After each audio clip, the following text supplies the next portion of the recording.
నిన్న గౌరవ మాజీ మంత్రివర్యులు కొప్పుల ఈశ్వర్ గారు ఇక్కడే మీటింగ్ పెట్టి ఏదైతే రాబోయే రోజులలో జరిగే ఎన్నికల గురించి మాట్లాడుతూ ఈ గడిచిన సంవత్సరన్నర కాలంలో ఇటు రాష్ట్ర ప్రభుత్వం కానివ్వండి, రేవంత్ రెడ్డి గారి నాయకత్వంలో, ఇటువైపు ధర్మపురి నియోజకవర్గంలో పెద్దలు గౌరవనీయులు అట్లూరు లక్ష్మణ్ కుమార్ గారు మాజీ మంత్రివర్యులు వారి ఆధ్వర్యంలో ఏం జరుగుతున్నది, ఇందిరమ్మ ఇండ్లు లేనిది, లేకుంటే ఈ పోలీసుల గురించి కేసులు పెట్టేయడం గురించి అయితే దాదాపు 1995 నుంచి ఈ రోజు వరకు కాంగ్రెస్ పార్టీ కార్యకర్తగా పనిచేయడం జరుగుతున్నది. 1995 నుంచి 2004 వరకు తెలుగుదేశం ప్రభుత్వం చూసినటువంటి వ్యక్తిగా, అదేవిధంగా 2004 నుంచి 2014 వరకు కాంగ్రెస్ పార్టీ అధికారంలో ఉన్నప్పుడు, తదనంతరం 2014 నుంచి 2023 వరకు టీఆర్ఎస్ ప్రభుత్వం చూసిన వ్యక్తిగా వాస్తవంగా కొన్ని సందర్భాలలో ఏదైతే వివిధ పార్టీలు కానివ్వండి, వివిధ కుల సంఘాలు కానివ్వండి, అందరూ చాలా కష్టపడి 2001 నుంచి 2013 వరకు కొట్లాడి తెచ్చుకున్న తెలంగాణ, అసలు తెలంగాణ ఎందుకు తెచ్చుకుందాం అన్న సందర్భం చాలామంది, ఇటు విద్యార్థులైతేనేమి, ఇటు రైతులైతేనేమి, కార్మిక సంఘాలైతేనేమి, ఆర్టీసీ లాంటి వ్యవస్థలైతేనేమి, వాస్తవంగా ఒక్కసారి ఆలోచించినట్టయితే మా ధర్మపురి వరకు అయితే, ధర్మపురి గోదావరి తీరం ప్రెస్లో మాట్లాడము, పబ్లిక్ ముందర మాట్లాడడం కాదు, ధర్మపురి ప్రజలను గడిచిన ఏడాదిన్నర కాలంలో గౌరవనీయులు పెద్దలు లక్ష్మణ్ కుమార్ గారి నాయకత్వంలో ఏం జరుగుతున్నది, ఏం చేయడం జరుగుతున్నది అనే విషయానికి వస్తే, వాస్తవంగా ధర్మపురి ప్రజలు స్వేచ్ఛా వాయువులతోటి ఏదైనా మాట్లాడదలుచుకుంటే మాట్లాడేటట్టుగా లక్ష్మణ్ కుమార్ గారి నాయకత్వం ఉన్నది ఖచ్చితంగా. గతంలో ఏదైనా ఒక సోషల్ మీడియాలో ఒక కామన్ మ్యాన్ మాట్లాడే పరిస్థితి లేకుండే, ఇక పోలీసుల గురించి చాలా సందర్భాల్లో మాట్లాడడం జరుగుతుంది. వాస్తవంగా మనం 2001 నుంచి 2014 వరకు వివిధ రూపాల్లో ఉద్యమం చేయడం జరిగింది. కాకుంటే ఇక్కడ ఉన్న ప్రతి ఒక్క మండల కాంగ్రెస్ పార్టీ అధ్యక్షులందరికీ తెలుసు, ఏదైనా ఒక గతంలో 2023 వరకు ఏదైనా రాష్ట్ర ప్రభుత్వం కానీ, పీసీసీ ప్రదేశ్ కాంగ్రెస్ కమిటీ కానివ్వండి, జిల్లా కాంగ్రెస్ కమిటీ కానీ ఏదైనా ఒక ధర్నా ఉంది, టీఆర్ఎస్ పార్టీ ప్రభుత్వానికి వ్యతిరేకంగా ఒక ధర్నా ఉంది అంటే గిట్ట ప్రివెంటివ్ అరెస్టులు ఉదయం 5 గంటలకే పోలీసు వాళ్ళు వచ్చి ప్రతి మండల కాంగ్రెస్ పార్టీ అధ్యక్షుడిని పోలీస్ స్టేషన్లో కూర్చుండబెట్టడం. హైదరాబాదులో ఏదైతే ఇందిరా చౌక్ ఉందో అక్కడ ఏదైనా ప్రభుత్వానికి నిరసనగా తెలిపే హక్కు ప్రజాస్వామ్యంలో ప్రతి ఒక్క పార్టీకి ఉంటుంది. వాస్తవంగా గతంలో ఏం చేశారు, ఒక్కసారి పోలీసుల గురించి మాట్లాడినప్పుడు గడిచిన సంవత్సరన్నర కాలంలో మన ధర్మపురి నియోజకవర్గంలో ఏ ఒక్క టీఆర్ఎస్ పార్టీ కార్యకర్తపై కేసులు పెట్టడం జరిగింది. 2013 నుంచి 2024 వరకు మా కాంగ్రెస్ పార్టీ కార్యకర్తలపైన ఎంతమంది మీద కేసులు పెట్టడం జరిగిందనేది ఒక్కసారి టీఆర్ఎస్ పార్టీకి సంబంధించిన నాయకులు ఒకసారి కనుక్కోవాలి, తెలుసుకోవాలి ఒక్కసారి. అవన్నీ అన్ని పోలీస్ స్టేషన్లలో రికార్డ్స్ ఉంటాయి.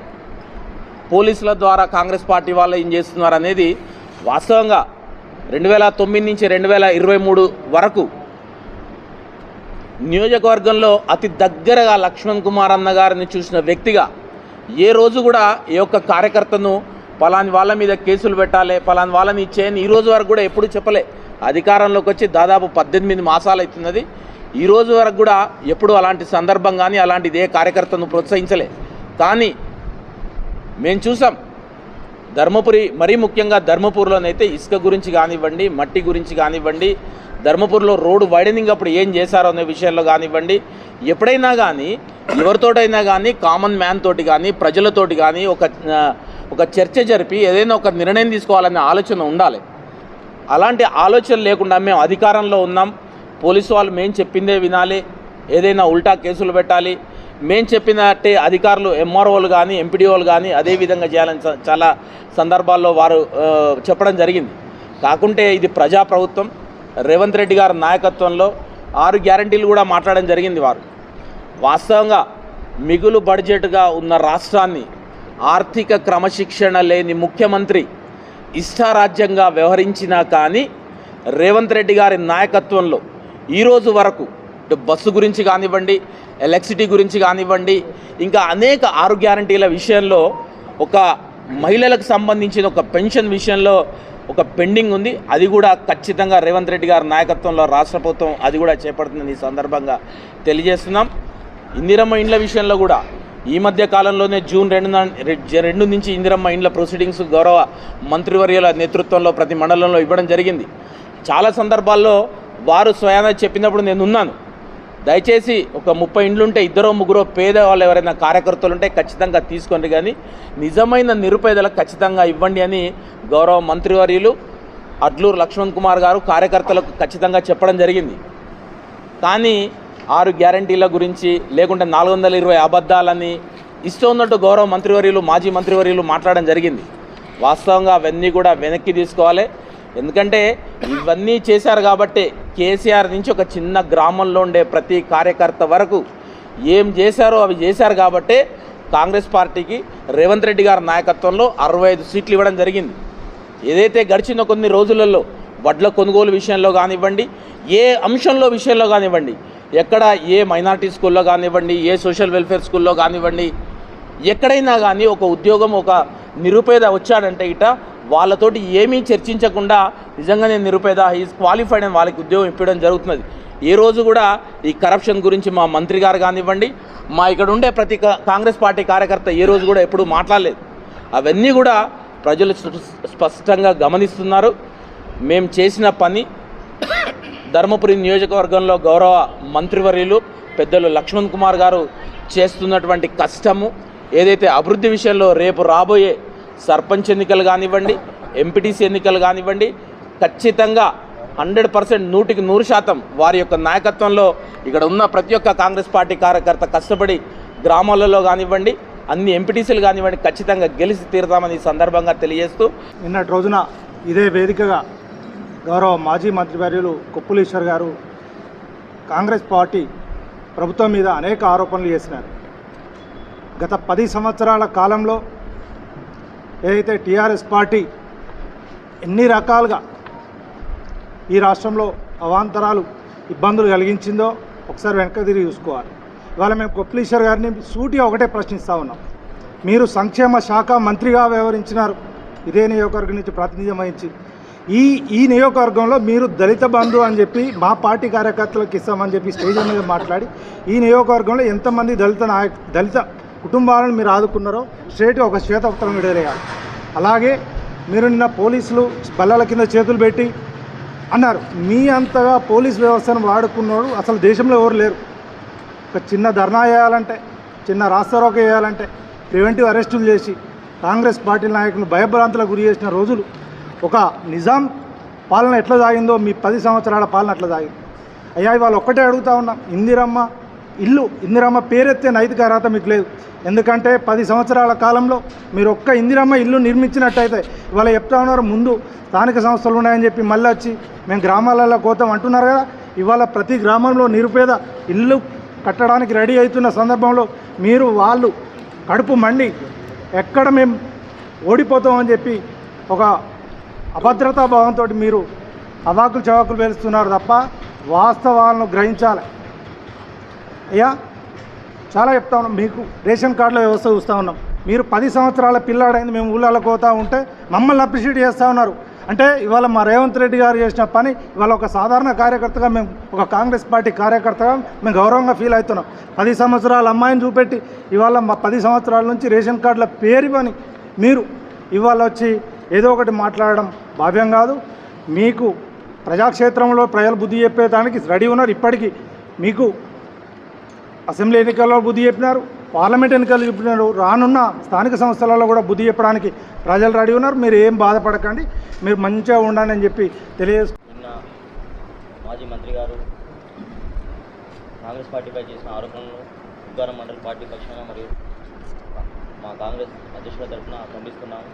ముఖ్యంగా ఇందిరమ్మ ఇళ్ల విషయం కావచ్చు, పోలీసు వ్యవస్థ గురించి కావచ్చు, వివిధ సంక్షేమ పథకాల గురించి కనీసం కాంగ్రెస్ పార్టీని విమర్శించే నైతిక హక్కు కూడా మీకు లేదు. మీ గుండె మీద చేసి ఒక్కసారి కాంగ్రెస్ పార్టీ అమలుపరుస్తున్న సంక్షేమ పథకాల మీదకి వెళ్ళి మీ పథకాలను కంపారిజన్ చేసుకుంటే మీకు కనీసం కొద్దో గొప్ప అన్న మీకు అర్థమవుతుందని నేను భావిస్తున్నాను. ముఖ్యంగా ఇందిరమ్మ ఇల్లు పథకానికి వస్తే ఏ స్కీమ్ అయినా కూడా మీ ప్రభుత్వ హయాంలో దళిత బంధు కావచ్చు, లేకపోతే మీరు ఇచ్చినటువంటి వివిధ సంక్షేమ పథకాల్లో ఎక్కడ కూడా ప్రభుత్వ అధికారులకు కూడా మీరు చేసుకునే ఫ్రీడమ్ ఇవ్వలేదు. ఒక అధికారి ఒక స్కీమ్లో లబ్ధిదారులను చేకూర్చాలంటే ప్రతి ఊరు నుంచి 4 లీడర్లు పైరోలు చేసేది. ఇప్పుడు మా బుగ్గారం మండలం ఉంది, నేను అధ్యక్షునిగా ఉన్న బుగ్గారం మండలం వరకు మీకు టీఆర్ఎస్ కార్యకర్తలనే ఎంక్వైరీ చేసుకోండి. ఎక్కడైనా కాంగ్రెస్ పార్టీ కార్యకర్తలకే లబ్ధి చేకూరుతుందా, మిగతా ఏ పార్టీకైనా లబ్ధి చేకూరుస్తుందని ఒక్కసారి అడగండి. మాకు మా మంత్రి గారు లక్ష్మణ్ కుమార్ అన్నగారు ఒకటే చెప్పారు, వాళ్ళు ఎవరైనా పర్లేదు, ఏ పార్టీ వారైనా పర్లేదు, నిజమైన లబ్ధిదారులు అయితే గరీబ్ వాళ్ళు అయితే ఇచ్చేయండి అన్న తర్వాత మేము ట్రాన్స్పరెంట్గా మేము ఎక్కడ కూడా మేము ఇన్వాల్వ్ కాము సార్, మీరు ఎంక్వైరీ చేసుకోండి, మీరు ఎవరు గరీబ్ అయితే వాళ్ళకి ఇవ్వండి అని మేము చెప్పిన తప్పించి కానీ ప్రతి విషయంలో కల్పించుకొని మేము చెప్పిన వానికే ఇవ్వాలి, చెప్పిన వాళ్ళకే మా కార్యకర్తలకే ఇవ్వాలి అని ఎక్కడ కూడా ఇటువంటి పని గిట్ట మేము కాంగ్రెస్ పార్టీ పక్షాన గిట్ట మేము చేసినట్టయితే మేము దేనికంటే దానికి సిద్ధం. ఇది మీ టీఆర్ఎస్ కార్యకర్తలనే అడిగి తెలుసుకోవాల్సిందిగా నేను ఈ సందర్భంగా మాజీ ఎమ్మెల్యే గారికి నేను విన్నవించుకుంటున్నాను. మన మాట వినకపోతే 15 రోజులు కూడా స్టేషన్లో ఉండని పరిస్థితి. ఎస్ఐ అయినా వస్తే మన మాట వినకపోతే 15 రోజులకే ట్రాన్స్ఫర్ చేసిన వ్యవస్థ మీది. కానీ మా వరకు వచ్చేసరికి ఒక్కొక్క ఎస్ఐని మేము ఎక్కడ కల్పించుకుంటాం, ఎంతవరకు వాళ్ళకి ఫ్రీడమ్ ఇచ్చాం అనేది మీరు ఒకసారి చూడండి. మంత్రి గారు కూడా అనవసరమైన విషయాలు కానీ ఓన్లీ కార్యకర్త అని గిట్ట మాకు లబ్ధి చేకూర్చాలని మేము ఏ పని చేసినా మనం వెనుకేసుకొచ్చడం అటువంటి ఎప్పుడు కూడా ఇన్వాల్వ్ కాలేదు. మేము కూడా వాళ్ళని ఇబ్బంది పెట్టలేదు. అన్ని పార్టీలు కూడా వాళ్ళని సమానంగా చూసుకుంటారు. కాకపోతే ఏదైనా అందరూ సామాన్యులు ఉంటారు కాబట్టి ఎవరిని కూడా ఇబ్బంది పెట్టకండి, వాళ్ళను కూర్చోబెట్టి మాట్లాడండి, సాధ్యమైనంత వరకు కేసులను తగ్గించే ప్రయత్నం చేయండి. వాళ్ళు ఎందుకంటే అన్ని సామాన్య కుటుంబాలే, ఎవరు కూడా కేసుల పాలైతే అప్పుల పాలవుతారు, తర్వాత కక్షలు పెరుగుతాయి. కాబట్టి వాళ్ళను కూర్చోబెట్టి మాట్లాడి వాటిని సమస్య పరిష్కరించే విధంగా చూడమని చెప్పినాం. కానీ ఎక్కడ కూడా మా మాట సాగాలనో లేకపోతే మాకు సంబంధించిన వ్యక్తి పైరోలు చేస్తే వాళ్ళకు అనుకూలంగా నడుచుకోమని ఎక్కడ కూడా మేము చేయలేదు. ఇప్పటికీ మా మండలంతో వచ్చిన ఎస్ఐ ఇప్పటికీ సంవత్సరం అయిపోయింది, అయినా కూడా వాళ్ళ విధులలో మేము ఎక్కడ కూడా ఆటంకం కలిగించలేదు. మీరు ఈ విషయాన్ని టీఆర్ఎస్ వాళ్ళను కార్యకర్తలే అడిగి తెలుసుకోండి. ఇక్కడ మా వరకు కాంగ్రెస్ పార్టీ అంటే ఏంటంటే చాలా విశాలమైంది, ప్రతి ఒక్కరిని తన వాళ్ళగా భావించే పార్టీ.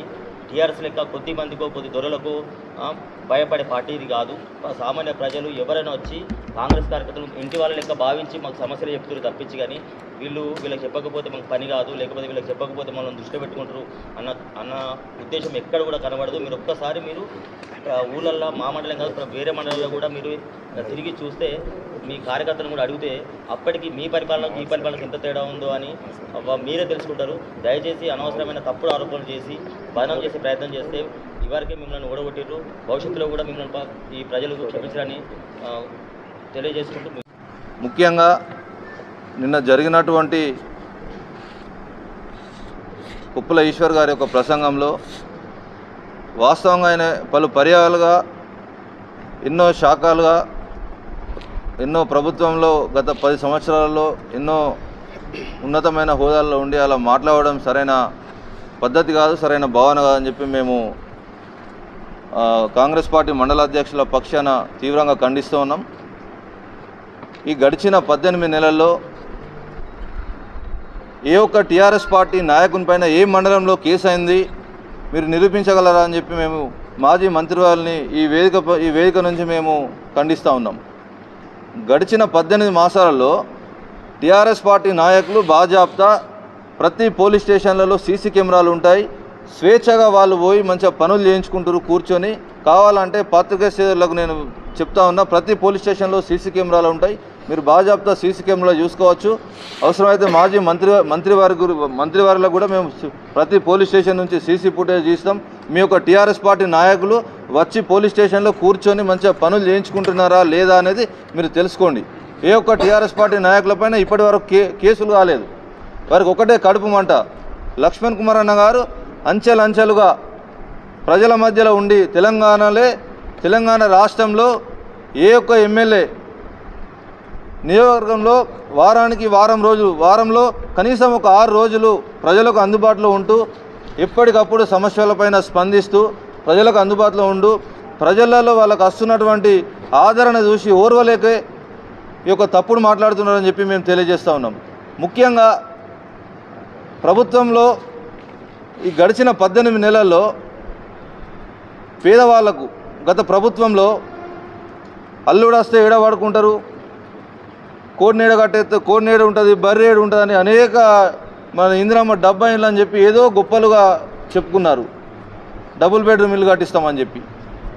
నేను అడుగుతా ఉన్నా మాజీ మంత్రివర్యులను, ఏ గ్రామంలో ఎన్ని డబుల్ బెడ్రూమ్ ఇల్లు కట్టించారు? ఇలా మీరు రండి, మేము చూపిస్తాం. ప్రతి ఊర్లో పేదవాళ్ళు పండుగ జరుపుకుంటున్నారు, అభివృద్ధి ఉరుకులు పరిగెడుతూ ఉంది. ప్రతి ఊర్లో అర్హులైన వారు పేదలందరికీ ప్రతి ఒక్కరికి ఇందిరమ్మ ఇల్లు మా కాంగ్రెస్ పార్టీ కుటుంబ సభ్యులు మేము పోయి కొబ్బరికాయలు కొట్టి మంచిగా ముగ్గు వస్తే చాలా హర్షం, చాలా మాకు గర్వంగా ఉన్నది. ప్రతి ఇల్లు లేని పేదలందరికీ ఇల్లు ముగ్గు వస్తూ ఉన్నాం. పార్టీలకు అతీతంగా మీరు రండి. మా గుల్లపల్లిలో టీఆర్ఎస్ పార్టీకి చెందిన 2 కార్యకర్తలకు కూడా ఇల్లు లేవు, పేదవాళ్ళు, వాళ్ళకు కూడా స్వయంగా మేమే వెళ్ళి ఇందిరమ్మ ఇల్లు ముగ్గు వేయడం జరిగింది. ఈ విధంగా మేము కార్యక్రమాలు చేస్తూ ఉంటే పోతే రానున్న స్థానిక ఎన్నికలను దృష్టిలో పెట్టుకొని మీరు బురద చల్లడం సరైన పద్ధతి కాదు. ఇంకొకటి ముఖ్యంగా గడిచిన 10 సంవత్సరాలలో మీరు ఒక్క రేషన్ కార్డు అయినా ఇచ్చారా? ఇవ్వలేదు. ఇవాళ మా గౌరవ ముఖ్యమంత్రి రేవంత్ రెడ్డి గారు దేశంలోనే ఏ రాష్ట్రంలో ఇవ్వడం లేదు. తెలంగాణ రాష్ట్రంలో సన్న బియ్యం ఇస్తూ ఉన్నాం. ఒక్కొక్క ఇంట్లో ఇవాళ 3 కిలోల సన్న బియ్యం తెచ్చుకో ఉన్నారు. దాదాపు ఒక ఇంట్లో క్వింటల్ బియ్యం తెచ్చుకున్నారు సన్న బియ్యం. 3 నెలల బియ్యము ఒక ఇంట్లో క్వింటల్ బియ్యం తెచ్చుకోవడం జరిగింది సన్న బియ్యం. ప్రతి గ్రామంలో కొన్ని వందల రేషన్ కార్డులు ఇచ్చిన ఘనత ఇలా కాంగ్రెస్ పార్టీది. ఇవన్నీ అభివృద్ధి కార్యక్రమాలు మేము చేసుకుంటూ పోతున్నాం. అయ్యా మంత్రి గారు, మీరు సాంఘిక సంక్షేమ శాఖ మంత్రిగా ఉన్నారు. మీరు మా గుల్లపల్లి మండలంకు ఉదాహరణకు వర్షాలు వచ్చి స్కూల్ శిథిలావస్థ వ్యవస్థలో ఉన్నది అద్దె భవనంలో. మీరు అదే శాఖకు మంత్రిగా ఉండి కనీసం ఒక భవనం నిర్మించలేకపోయినారు. ఇవాళ మా మంత్రి గారు లక్ష్మణ్ కుమార్ గారు 18 నెలల్లో గుల్లపల్లి మండలంలో 17 కోట్ల రూపాయలతోని పక్కా భవనానికి భూమి పూజ చేయడం జరిగింది. పనులు కూడా నడుస్తూ ఉన్నాయి. ఈ విధంగా మేము అభివృద్ధి చేసుకుంటూ పోతే మీరు ఓర్వలేక అంచెలంచెలుగా ఎదుగుతూ మా మంత్రివర్యులు అయినరు. ఈ విధంగా మీరు ఓర్వలేక మా పైన బురదాలే కార్యక్రమం చేస్తూ ఉన్నారు. ఇది సరైన పద్ధతి కాదు. స్థానిక ఎన్నికల్లో ఖచ్చితంగా 100% ధర్మపురిలో కాంగ్రెస్ పార్టీ పూర్తిగా క్లీన్ స్వీప్ చేస్తాం.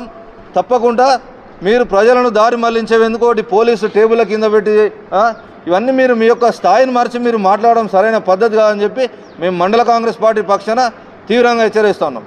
లక్ష్మణ్ కుమార్ గారు మంత్రిగా తీసుకున్నందుకు ప్రత్యేక ధన్యవాదాలు మా అందరి తరపున, మా నియోజకవర్గ స్థాయిలో ఉన్న నాయకులందరి తరపున ప్రత్యేక ధన్యవాదాలు తెలియజేస్తూ శుభాకాంక్షలు తెలియజేస్తున్నాం. ఇప్పుడు నిన్న మాట్లాడుతూ 420 కాంగ్రెస్ పార్టీ అని మాట్లాడడం జరిగింది. తను చూసుకోవచ్చు ఏదంటే ఎన్ని హామీలు అవుతున్నాయి. ఒక రేషన్ కార్డు అంతకుముందు మేము సర్పంచ్లుగా కూడా ఉన్నాం. విలేజ్లల్లో 5 సంవత్సరాలల్లో ఇంతింత కట్టలు మండల ఆఫీసులలో పెట్టొచ్చినాం. ఇప్పుడు 27 లక్షల రేషన్ కార్డులు మనకు రేవంత్ రెడ్డి గారి ఆధ్వర్యంలో, రేవంత్ రెడ్డి గారి ముఖ్యమంత్రి గారి ఆధ్వర్యంలో 27 లక్షల రేషన్ కార్డులు ఇవ్వడానికి ఇస్తుంది. అలాగే ఇప్పుడు చూసుకుంటూ పోతే ఒక దాదాపు 5 పథకాలు ఇవ్వడం జరిగిపోయింది. ఇంకొక పథకం ఉంది, అది కూడా తప్పనిసరి. ఇంకా 18 నెలల కాలమే అయింది. తప్పనిసరిగా ఆ పథకాన్ని కూడా ఇవ్వడానికి ప్రతి ఒక్క పథకం ఏదైతే ఎలక్షన్ ముందు చెప్పిందో అన్ని పథకాలు ఇస్తుంది. అలాగే మాట్లాడుతూ ఈయన ఇక్కడ ఉండడం తక్కువ అయిపోయింది, నియోజకవర్గంలో ఉండడం తక్కువ అయిపోయింది. టూరిస్ట్ లాగా అప్పుడప్పుడు విదేశీ పర్యటనలు చేసి ఇలా వచ్చి అన్నిటినీ విమర్శించడం కరెక్ట్ కాదు. ఇప్పుడు మంత్రి గారు లక్ష్మణ్ కుమార్ గారు ధర్మపురిలో వారంలో అన్న చెప్పినట్టు 5 రోజులు తప్పనిసరిగా ఉంటుండు. అంతకుముందు కళ్యాణ లక్ష్మి చెక్కుకు సంతకం కావాలన్నా ఒక లీడర్ను పట్టుకొని అక్కడికి పోవాలి. ఇప్పుడు అసలు ఎంతమంది పోయి అక్కడ ఆఫీస్ కాడ ఉండి ఎవరిది వాళ్ళు చేసుకొచ్చుకుంటారు. ఒక్క పైరోవి లేదు, ఎవరు నాయకుడు కూడా పోవాల్సిన అవసరం లేదు. సీఎంఆర్ఎఫ్ చెక్ అయినా కళ్యాణ లక్ష్మి చెక్ అయినా కూడా అన్నగారు ఇమీడియట్గా పోయి తీసుకోవడంతోనే మీరు ఏ ఊరు నుంచి వచ్చిర్రు, మీ ఎంఆర్ఓ ఎక్కడికి రాయాలి, అంతే తప్పితే ఏది అడగకుండా ఈ పార్టీలతో సంబంధం లేదు. టీఆర్ఎస్ నాయకులు కూడా వాళ్ళకి అవసరం పడితే పోయి చేసుకునే అంత ఈజీ యాక్సెస్ ఇప్పుడున్న మన మంత్రివర్యుల దగ్గర నియోజకవర్గంలో ఏ మూలకున్న ప్రతి ఒక్క గ్రామం నుంచి రోజు కొంత వందల మంది పోతారు. అలాగే కేసుల విషయం మాట్లాడుతుండ్రు. ఇథనాల్ ప్రాజెక్టు టైంలో మమ్మల్ని ఒక దాదాపు పొద్దున 2 గంటలకు ఒక 10 సార్ల ముందస్తు అరెస్టులు చేసిర్రు. ముందస్తు అందరినీ, ఒక నియోజకవర్గంలో ఉన్న లీడర్లందరినీ మళ్ళీ తీసుకెళ్ళి మా మండలంలో, మన మండలంలో కూడా పెట్టడం కాదు, సారంగపూరు, మల్యాల మండలాలు అక్కడికి తీసుకుపోయి భోజనం కూడా లేకుండా మళ్ళీ మా నాయకులు ఎవరన్నా అక్కడ ఉన్న లోకల్ నాయకులు ఉంటే వాళ్ళకి ఫోన్ చేసి, అన్న మేము ఒక 20-30 మంది ఉన్నాం, ఓ 40 మంది ఉన్నామంటే వాళ్ళు వండుకొని వస్తే మేము అక్కడ అన్నం తిన్న రోజులు ఉన్నాయి. ఒక చిన్న మంత్రి గారు నియోజకవర్గంలోకి వస్తుండంటే కూడా మమ్మల్ని అరెస్ట్ చేసిన రోజులు ఉన్నాయి. మంత్రి గారు వచ్చినప్పుడు కూడా ఊర్లోకి వస్తుండు, ఒక దగ్గర ఏది సీఎం వస్తుండంటే అరెస్ట్ చేయడమే. ఎవరో ధర్నా ఇచ్చిర్రు రాష్ట్రంలో, ఎక్కడనో ఏ మూలకో ఇచ్చిర్రు అంటే కూడా ఇక్కడ అసలు అన్న మేము అంత దూరం మేము పోతామా అంటే కూడా లేదు, మాకు పైనుంచి ఆర్డర్స్ వచ్చినాయి, మిమ్మల్ని తీసుకుపోయి లోపల పడేయాలి. మళ్ళా ఇంకా అక్కడ కొందరు ఎస్ఐలు ఉండే అప్పుడు పూర్తిగా అసలు ఏంటంటే సాయంత్రం 4 దాకా కూడా ఉంచిన రోజులు ఉన్నాయి, స్నానాలు చేయకుండా. పొద్దున 3కి అరెస్ట్ చేస్తే సాయంత్రం 5కి.